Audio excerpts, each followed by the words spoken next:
Hi ಎಲ್ರಿಗೂ ನಮಸ್ಕಾರ. ಇದು ಒಂದು ಥರ್ಸ್ಡೇ ಮಿನಿ ವ್ಲಾಗ್ ಆಗಿದೆ. ಫ್ರೈಡೇ ಪೂಜೆ ಮಾಡೋದ್ರಿಂದ ನೈಟೇ ನಾನು ಬಾಗಿಲೆಲ್ಲ ತೊಳೆದು ಬಾಗಿಲಿಗೆ ಅರಿಶಿನ ಕುಂಕುಮ ರಂಗೋಲಿ ಎಲ್ಲ ಹಾಕಿ ಫುಲ್ ರೆಡಿ ಮಾಡಿಬಿಡ್ತೀನಿ. ನೈಟ್ ಎಷ್ಟು ಕೆಲಸ ಆಗುತ್ತೋ ಅಷ್ಟು ಕೆಲಸ ಮುಗಿಸ್ಬಿಡ್ತೀನಿ.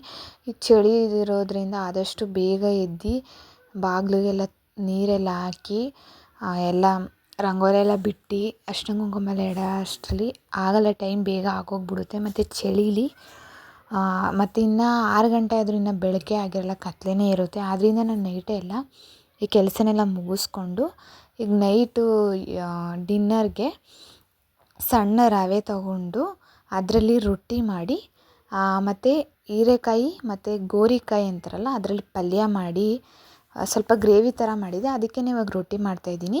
ಸ್ವಲ್ಪ ಸಬ್ಬಸಿಗೆ ಸೊಪ್ಪು ಹಾಕಿ ಸಾಲ್ಟ್ ಹಾಕಿ ಒಂದು ಸ್ವಲ್ಪ ಓಂಕಾಳನ್ನ ಹಾಕಿದ್ದೀನಿ ಡೈಜೆಷನ್ ಆಗಲಿ ಅಂತ ಅಂದ್ಬಿಟ್ಟು. ಇವಾಗ ಎಣ್ಣೆ ಸವರಿ ತವ ಮೇಲೆ ರೊಟ್ಟಿನ ತಟ್ಟಲ್ಲ, ಇದನ್ನ ನಾನು ಕೈಯಲ್ಲೇ ಹಾಗೆ ತವ ಮೇಲೆ ಬಳಿತಾ ಇದ್ದೀನಿ. ಆದರೆ ತುಂಬ ಸಾಫ್ಟಾಗಿ ನೀಟಾಗಿ ಚೆನ್ನಾಗಿ ಬರುತ್ತೆ, ಗಟ್ಟಿ ಏನಾಗಲ್ಲ. ಅಂದರೆ ನಾವು ಕಲಿಸ್ಕೊಳ್ಳುವಾಗ್ಲೇ ಸ್ವಲ್ಪ ತೆಳ್ಳು ಕಲಿಸಿದ್ರೆ ರವೆ ಸ್ವಲ್ಪ ನೆನೆಯಾಗಿ ಬಿಡಬೇಕು. ಅದು ನೆಂದಾಗ ದಪ್ಪ ಆಗುತ್ತಲ್ಲ ರವೆ, ಸರಿ ಹೋಗುತ್ತೆ.